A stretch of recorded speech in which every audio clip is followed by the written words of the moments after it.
বিদ্যা, বুদ্ধি, জ্ঞান ও শিল্পকলার দেবী হলেন মা সরস্বতী। এই কথা তো আমরা সবাই জানি, কিন্তু মা সরস্বতী হঠাৎ করে প্রেমের দেবী কিভাবে হয়ে উঠলেন সেটাই ঠিক বুঝতে পারছি না। প্রেমের দেবীর প্রসঙ্গটা কেন টানলাম সেটা নিশ্চয়ই বুঝতে পেরেছো, কারণ সরস্বতী পুজো মানেই তো বাঙালির প্রেম দিবস, মানে বাঙালির ভ্যালেন্টাইন্স ডে। এবছর তো আবার ভ্যালেন্টাইন্স ডে আর বাঙালির ভ্যালেন্টাইন্স ডে একই দিনে পড়েছে, মানে মা সরস্বতীও ব্যাপারটা মেনেই নিয়েছেন যে যখন আমার পুজোর দিনে ভ্যালেন্টাইন্স ডেটা পালন করছেই, তখন আর একটা দিন এক্সট্রা ভ্যালেন্টাইন্স ডে পালন করে পড়াশোনার ক্ষতি না করে একই দিনে হয়ে যাক আর কি। তো কথা হচ্ছে যে সরস্বতী পূজা আর বাঙালির ভ্যালেন্টাইন্স ডে দুটোর সমার্থক হয়ে উঠলো কিভাবে, এর পেছনে কি কারণ রয়েছে, সেটা আমার অনেক দিনের ভাবনার একটা বিষয় ছিল। তো অনেক দিন ধরে ভাবতে ভাবতে এটার পেছনে কি কি কারণ হতে পারে সেই কারণগুলো আমি খুঁজে বার করেছিলাম। তারপরে একটু খোঁজ খবর নিয়ে যেটা জানলাম যে আমি যে কারণগুলো খুঁজে বার করেছিলাম সেটা খুব একটা ভুল নয়, অনেকটাই মিলে যায় আমার ভাবনার সাথে সেই সমস্ত ইনফরমেশন গুলোর আর কি। বাঙালির ভ্যালেন্টাইন্স ডে আর সরস্বতী পূজা দুটো এক হয়ে যাওয়ার পেছনে প্রধান কারণ যেটা খুঁজে পাই সেটা হচ্ছে সেম সেক্স স্কুল।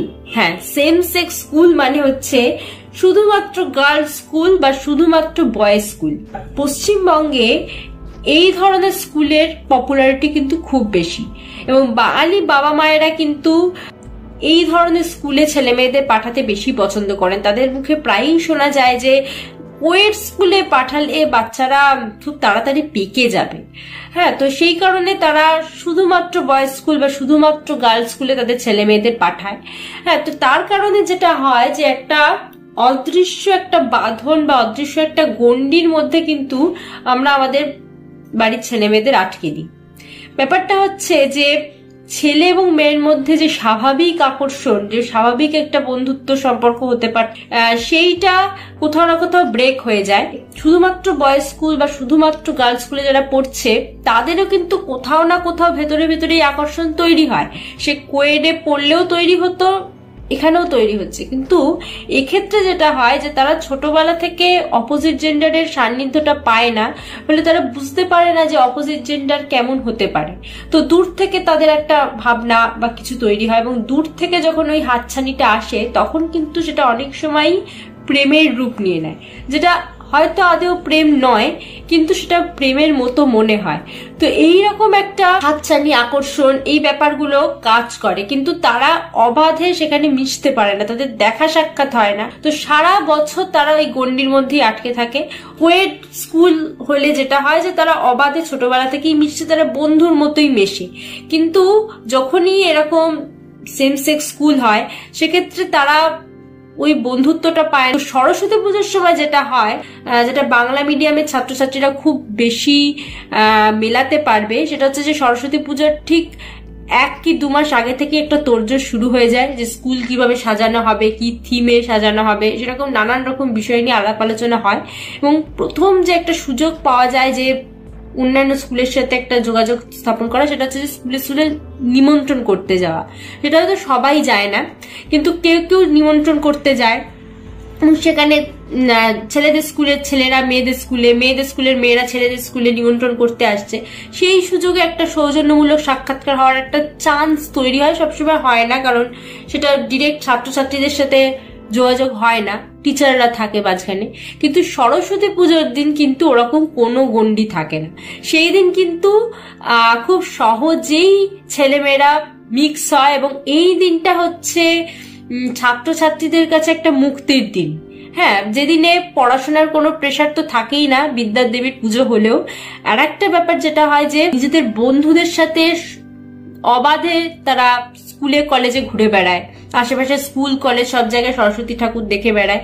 তো সেই সুযোগে কোনো স্কুলের ছেলের কোনো মেয়েকে ভালো লেগে যেতে পারে, কোনো স্কুলের মেয়ের কোনো ছেলেকে ভালো লেগে যেতে পারে। যেহেতু আমি গার্লস স্কুলে পড়েছি, আমার একটা অভিজ্ঞতা রয়েছে যে মেয়েদের স্কুলে ছেলেদের কি পরিমাণ ভিড় হয়। তারা কিন্তু এরকম নয় যে বয়ফ্রেন্ড বা এরকম কিছু, তারা জাস্ট ঠাকুর দেখতে আসে, কিন্তু ঠাকুর দেখে না মেয়ে দেখে সেটা বোঝা খুব মুশকিল।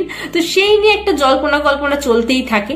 এবং ছেলেদের স্কুলে যখন কোনো মেয়ে ঠাকুর দেখতে ঢোকে তখন ছেলেদের মধ্যে একটা জল্পনা থাকে, মেয়েদের মধ্যেও থাকে। তো সেইটা হতে গিয়ে অনেক সময় অনেক প্রথম প্রেমের প্রকাশ ঘটে।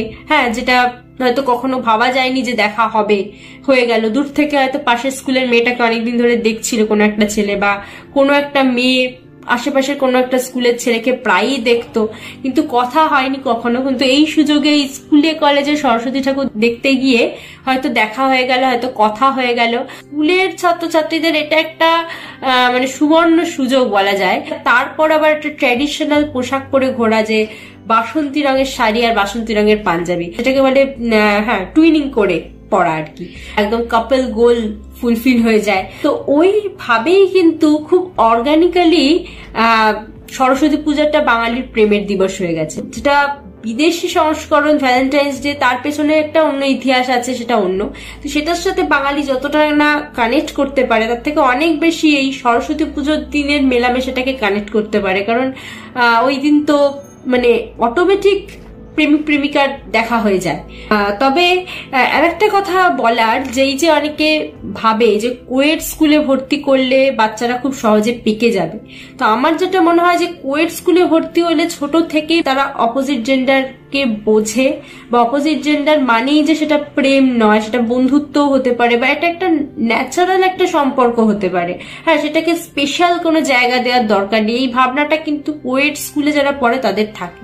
কিন্তু যারা এই শুধুমাত্র গার্লস আর শুধুমাত্র বয়েজ স্কুলে পড়ে, তারা এই যে সহজে অপোজিট জেন্ডারের সাথে কানেকশনটা পায় না, ফলে হুট করে একটা কানেকশন তৈরি হলে বা দূর থেকে দেখে একটা ফিল হওয়া, সেইটাকেই অনেক বেশি স্পেশাল ভাবা, সেটা ভাবতে গিয়ে অনেক ভুল সিদ্ধান্ত নিয়ে ফেলে। মানে যেটা একটা সাধারণ বন্ধুত্ব হতে পারতো, বা একটা সাধারণ আকর্ষণ, একটা সাধারণ বায়োলজিক্যাল আকর্ষণকে তারা প্রেম ভেবে ফেলছে, ভালোবাসা ভেবে ফেলছে। এইগুলো আমার মনে হয় যে শুধুমাত্র বয়েজ বা শুধুমাত্র গার্লস স্কুলে পড়ার ফলে অনেক সময় তৈরি হয়, কারণ তারা খুব একটা অপোজিট জেন্ডার সম্পর্কে জানে। ছোটবেলা থেকে ছেলে মেয়েদের অবাধে মেশাটা যদি খুব ন্যাচারাল হয়ে যায়, তাহলে বোধহয় একদিক থেকে ভালোই হবে। তবে হ্যাঁ, বাঙালির ভ্যালেন্টাইন্স ডেটা হয়তো হতো না তাহলে।